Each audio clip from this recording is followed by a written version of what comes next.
cheese, mountains, and that we are filthy rich. These are just 3 of many different stereotypes that people have about Switzerland and its people. In this video, I'll be looking at other stereotypes and fact check them from the perspective of a Swiss person. Let's go. Before getting into other stereotypes, let's talk about the ones I already told you about in this video. And as always, let me know down in the comments below if you have any questions about Switzerland. I will gladly help. Number 1. Do Swiss people eat a lot of cheese? Switzerland is ranked 7th on the cheese consuming scale. People in Denmark eat the most cheese at around 28.1 kilograms per person.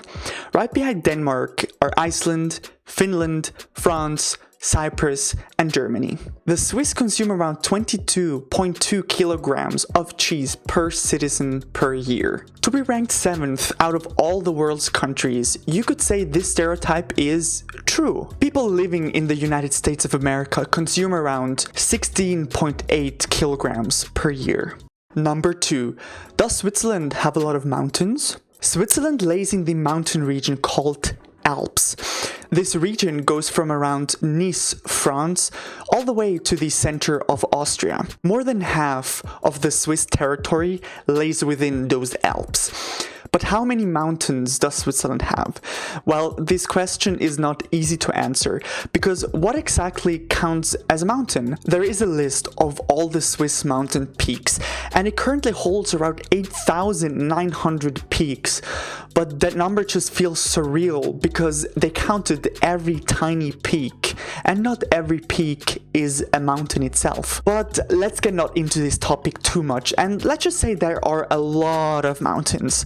In the top 10 list of the highest mountains in Europe, Switzerland occupies 2 spots. So yes, the stereotype is true. The Russian Ural Mountains and the Georgian Caucasus Mountains are just simply higher up than the Central European Alps, so they occupy the top spots in this top 10 list. Number 3. Are Swiss citizens filthy rich? As of April 2021, Switzerland's citizens are the 5th richest people in the world. Ranked number 1 are the citizens of Luxembourg, with a GDP per capita of $118,000 per year.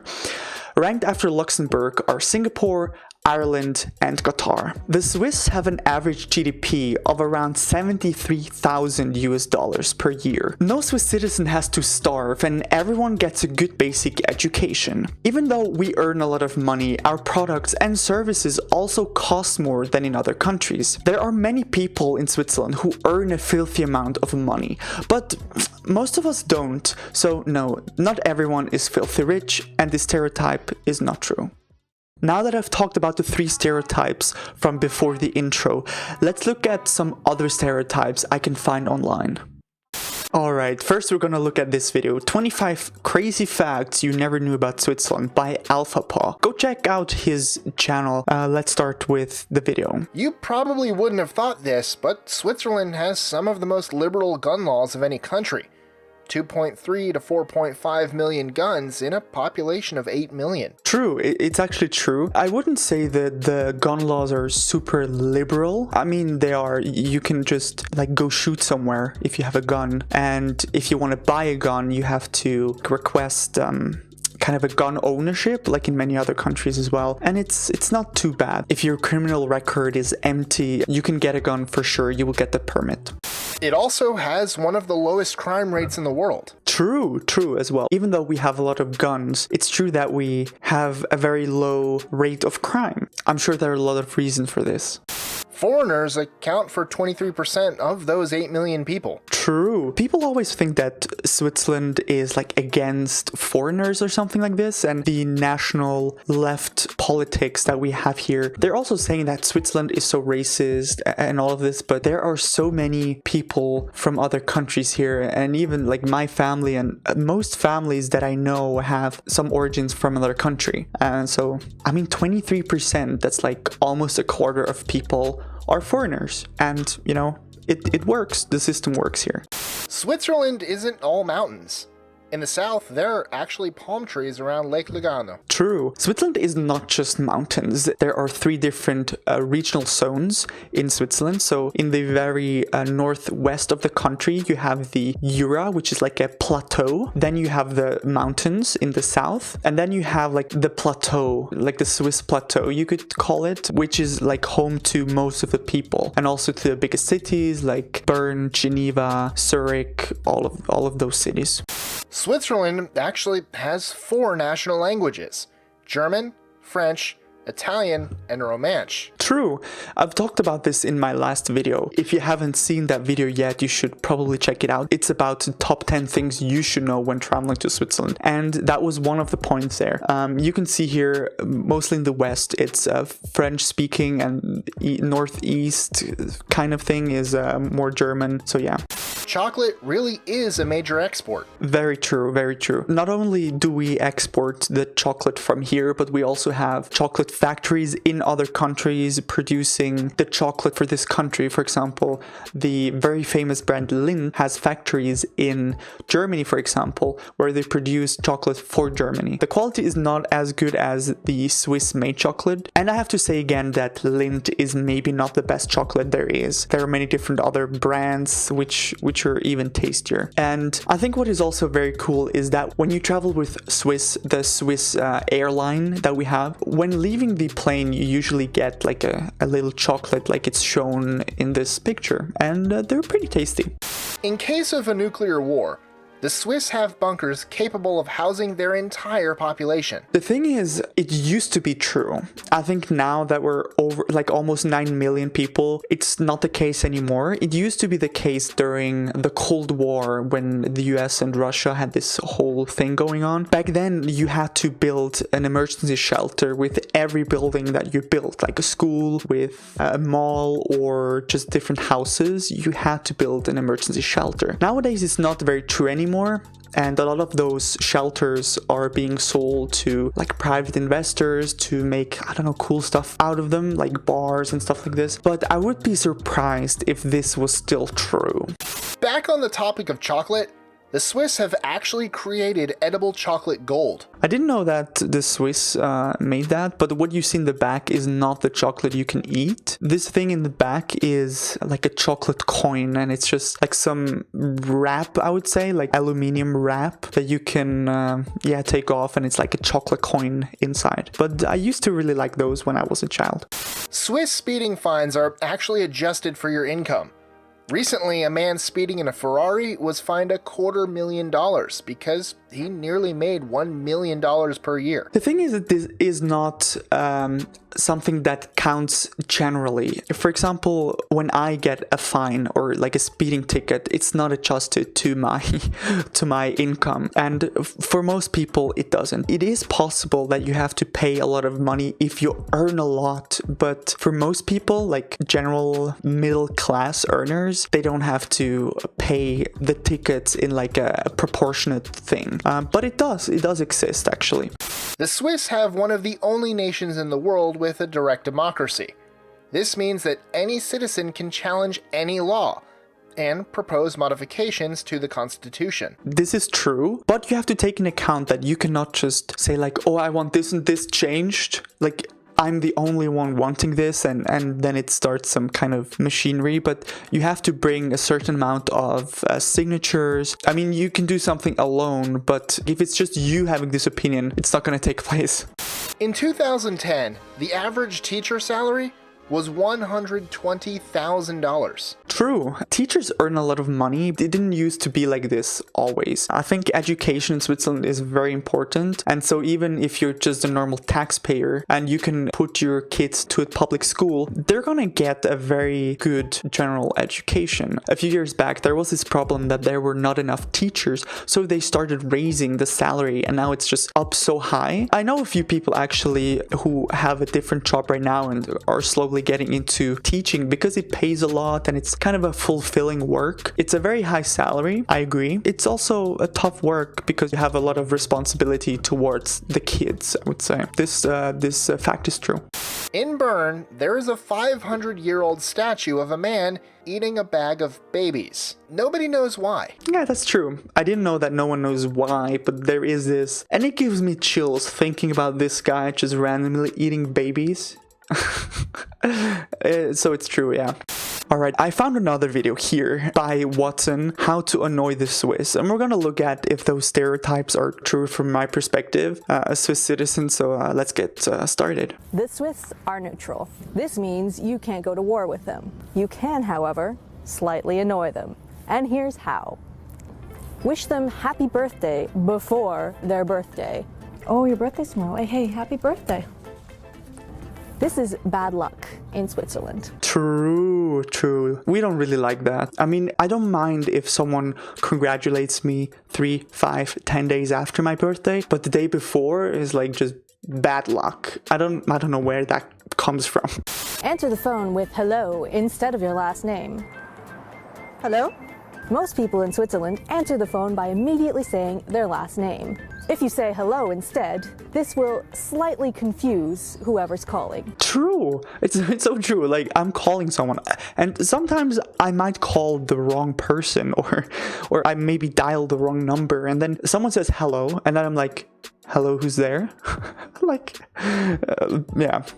Clink glasses without making eye contact. At a Swiss apéro, you're going to spend approximately 67% of the time cheersing people. And you have to look everyone in the eye when you're doing this. True. This is very true. And it gets taken seriously, like very serious. And the thing is, with the clinking glasses, every time someone gets a new drink, usually you like clink with everyone again. So every time you have a new drink, or every time someone else has a new drink, you clink like all the glasses again. And it's a lot of clinking, and it's true what she's saying. Like, you have to look each other in the eye. And there is some saying that if you don't look into each other's eyes, there's something bad happening. But yeah, I'm not gonna go into that now. Forget to say "enguetta."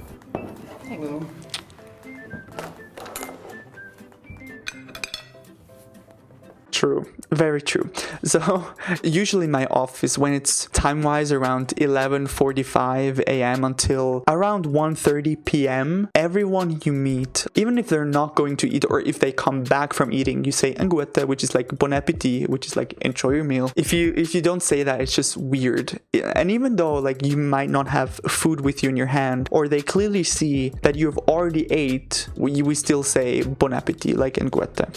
And let's look at the last video that we have here by Yellow Production. I like his videos about Switzerland. 30 fun facts about Switzerland that are totally true. Let's get into it. Coffee in Switzerland, in Zurich in particular, is the most expensive in the world. It's an average of about $7 for coffee at Starbucks, or about 5 Swiss francs. Yeah, the thing about coffee is true. It's very expensive. It's like way too expensive. I agree. For like a cup of coffee, like pay $5 or even more is like, maybe this is the reason why I don't drink coffee. It is illegal to own just one social animal in Switzerland. So if you have one guinea pig, you need to have 2 guinea pigs. Wrong? It's actually true. He's actually right. When I was younger, like almost 20 years ago, there was no law like this yet, and I was able to have one guinea pig by itself. But then a few years later, probably like 15 years ago or so, they implemented a law where you have to have those social animals, like a guinea pig or a rabbit, stuff like this. You have to have at least 2 of those at the same time, because they're social animals. Doesn't count for dogs, cats, stuff like this. In Switzerland, there is a political party known as the Anti-PowerPoint Party, and they are all about getting rid of PowerPoint presentations. Yeah, it is correct, and it's actually pretty easy to come up with your own political party. There's not a lot you have to do. There are actually political parties which just have like the name of the person in the party, and then it's just one person in that party. There's also a party called the Pirate Party, and yeah, they're basically about a lot of internet things, like to be free in the internet and not to have surveillance and control. Sundays are still Sundays in Switzerland. In fact, it's illegal to undertake certain activities such as mowing, hanging out laundry, and washing your car recycling bottles to ensure Sunday stays quiet. It's true, although not everyone takes it as seriously anymore. It depends a bit on the region where you are and how the neighborhood is. Like here around my neighborhood, it's very quiet and it's a lot of residential, so here definitely you have to stay quiet on Sundays. But if you're in the city of Zurich, people don't care as much, and because it's a city, like, what do you want to do?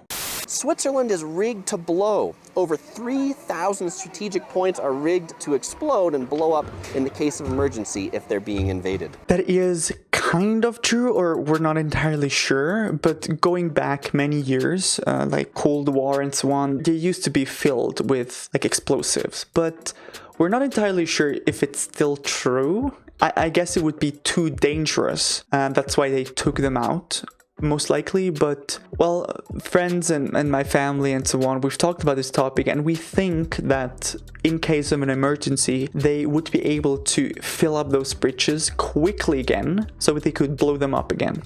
It is legal in Switzerland to grow and use cannabis, marijuana, but it is against the law to sell it. So Switzerland actually has a very high rate of cannabis use. But you wouldn't know it walking around because they don't want Switzerland to look like the next Amsterdam. True, this is true. Quite recently, I would say they changed the law on that. You're allowed to have, like, with you going out into public up until 10 grams of marijuana is legal. If you have over 10 grams, you're gonna get a high fine. You're allowed to grow like small amounts of weed, not like huge plants and like your whole basement full of them or something, but you're allowed to have some. And you're not allowed to smoke in public. You're gonna get fined, although it's not a huge fine, you still get fined. So what the state wants is for people to smoke at home where like no one sees them.